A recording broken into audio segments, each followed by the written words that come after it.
Hello friends, ಇವತ್ತಿನ ವಿಶೇಷತೆಗೆ ಎಲ್ರಿಗೂ ಸ್ವಾಗತ. ನಾನು ನಿಮ್ಮ ಚಂದುಗೌಡ. ನಾನು ನೆನೆ ಮಾಡಿದಂಥ ಸ್ಕ್ರಿಬ್ಲಿಂಗ್ ಆರ್ಟ್ಗೆ ಯಾರು ಕೂಡ ಕರೆಕ್ಟಾಗಿ ರೆಸ್ಪಾನ್ಸ್ ಮಾಡಿಲ್ಲ. ಒಬ್ಬರು ಕಮೆಂಟ್ ಮಾಡಿದ್ದಾರೆ, ಅದು ನವೀನ್ ಸೌಮ್ಯ ಅಂತೇಳಿ.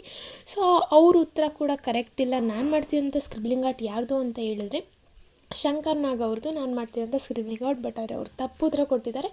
ಪರವಾಗಿಲ್ಲ, ಇವತ್ತಿನ ವೀಡಿಯೋನ ಕೊನೆವರೆಗೂ ನೋಡಿ. ಹಾಗೆ ಇವತ್ತು ಮಾಡ್ತಿರೋ ಸ್ಕ್ರಿಬ್ಲಿಂಗ್ ಆರ್ಟ್ ಯಾರ್ದು ಅಂತೇಳಿ ಬೇಗ ಕಮೆಂಟ್ ಮಾಡಿ ಅಂತ ಹೇಳ್ತಾ ನಾನು ಈ ವಿಡಿಯೋನ ಸ್ಟಾರ್ಟ್ ಮಾಡ್ತೀನಿ. ಹಾಗೆ ಇನ್ನೊಂದು ವಿಷಯ, ನಿಮಗೂ ಏನಾದ್ರು ಇದೇ ಥರ ಸ್ಕ್ರಿಬ್ಲಿಂಗ್ ಆರ್ಟ್ ಬೇಕು ಅಂತಂದರೆ ನಿಮ್ಮ ಫೋಟೋನ DM ಮಾಡಿ ಅಂತ ಹೇಳ್ತಾ ನಾನು ಇವತ್ತಿನ ವೀಡಿಯೋನ ಶುರು ಮಾಡ್ತಿದ್ದೀನಿ.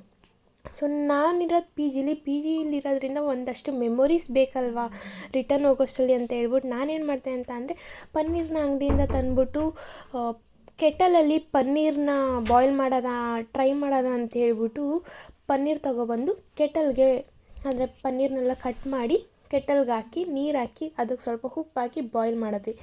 ಅಂತೂ ಇಂತೂ ಬಾಯ್ಲ್ ಏನೋ ಆಯಿತು, ಟೇಸ್ಟ್ ಕೂಡ ಚೆನ್ನಾಗಿತ್ತು. ಅದನ್ನು ಬಾಕ್ಸ್ಗೆ ಹಾಕ್ಕೊಂಡು ನಾನು ರೆಡಿ ಆಗಿಬಿಟ್ಟು ಜಿಯಿಂದ ಬೊಟಿಗೆ ಅಂತ ಹೋದೆ. ಬೊಟಿಗೆ ಹೋಗ್ಬಿಟ್ಟು ಅಲ್ಲಿ 2 ಗಂಟೆವರೆಗೂ ನಮ್ಮ ಕೆಲಸನ ಮಾಡ್ಕೊಂಡು 2 ಗಂಟೆ ಆಗಿದ ತಕ್ಷಣ ತಂದಿದ್ದಂಥ ಬಾಕ್ಸ್ನ ಖಾಲಿ ಮಾಡ್ಬಿಟ್ಟು ಹಂಗೆ ಎಳ್ನೀರು ಕುಡ್ಕೊಂಡು ಮತ್ತೆ ಸ್ಕ್ರಿಬ್ಲಿಂಗ್ ಆರ್ಟ್ ಮಾಡೋಕ್ಕೆ ಕೂತ್ಕೊಂಡೆ.